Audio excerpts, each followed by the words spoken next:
ओम ब्रह्म सत्यम सर्वधार। आज प्रभु कृपा किस प्रकार मिलती है, आज एक प्रसंग के माध्यम से जानते हैं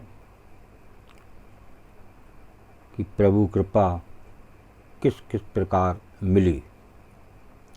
रात 9 बजे लगभग अचानक मुझे एलर्जी हो गई। घर पर दवाई नहीं, ना ही इस समय मेरे अलावा घर में कोई और। श्रीमती जी बच्चों के पास दिल्ली और हम रह गए अकेले। ड्राइवर मित्र भी अपने घर जा चुका था। बाहर हल्की बारिश की बूंदें सावन महीने के कारण बरस रही थीं। दवा की दुकान ज़्यादा दूर नहीं थी, पैदल भी जा सकता था, लेकिन बारिश की वजह से मैंने रिक्शा लेना उचित समझा। बगल में राम मंदिर बन रहा था। एक रिक्शा वाला भगवान की प्रार्थना कर रहा था। मैंने उससे पूछा, चलोगे? तो उसने सहमति में सर हिलाया और बैठ गए हम रिक्शा में। रिक्शा वाला काफ़ी बीमार लग रहा था और उसकी आंखों में आंसू भी थे। मैंने पूछा, क्या हुआ भैया, रो क्यों रहे हो और तुम्हारी तबीयत भी ठीक नहीं लग रही? उसने बताया, बारिश की वजह से 3 दिन से सवारी नहीं मिली और वो भूखा है, बदन दर्द भी कर रहा है। अभी भगवान से प्रार्थना कर रहा था कि आज मुझे भोजन दे दो, मेरे रिक्शे के लिए सवारी भेज दो। मैं बिना कुछ बोले रिक्शा रुकवाकर दवा की दुकान पर चला गया।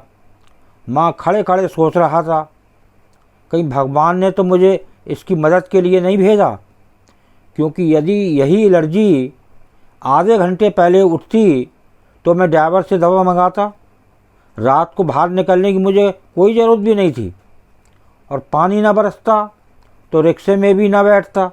मन ही मन भगवान को याद किया और पूछ ही लिया भगवान से, मुझे बताइए कि आपने रिक्शे वाले की मदद के लिए भेजा है?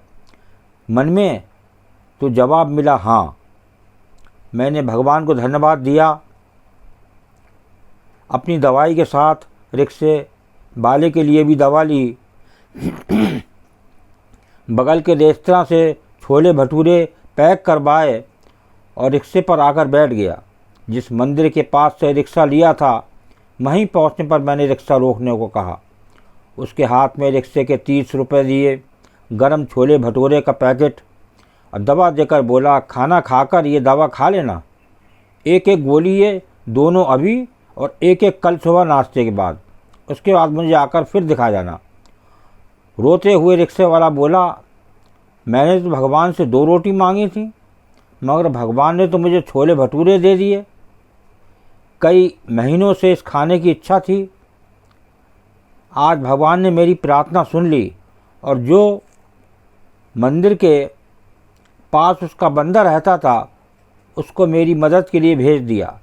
कई बातें वो बोलता रहा और मैं स्तब्ध हो सुनता रहा।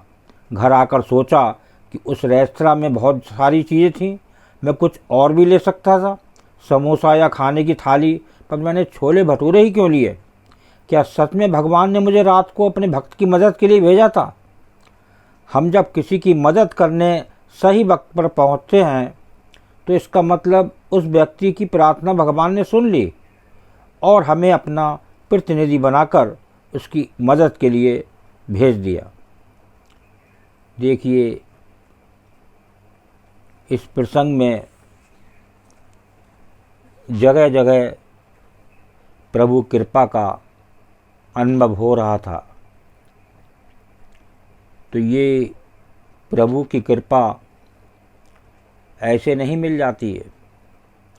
प्रभु से मन से प्रार्थना की जाती है। आज मन से प्रार्थना नहीं होती, इसीलिए प्रभु कृपा आज जीव या मानव से दूर है। प्रभु तो अंतर्यामी हैं, हर समय हर पल हमें देख रहे हैं, किसको क्या ज़रूरत है। तो एक मन से प्रार्थना करें, हर पल प्रभु में ध्यान रहे, तो प्रभु की कृपा दूर नहीं है। ओम ब्रह्म सत्यम सर्वधार। दास कागज चैनल अच्छा लगा हो तो इसे सब्सक्राइब करें, ज़्यादा से ज़्यादा शेयर करें, ताकि इस प्रभु की कृपा का और भी लोग आनंद ले सकें। ओम ब्रह्म सत्यम सर्वधार।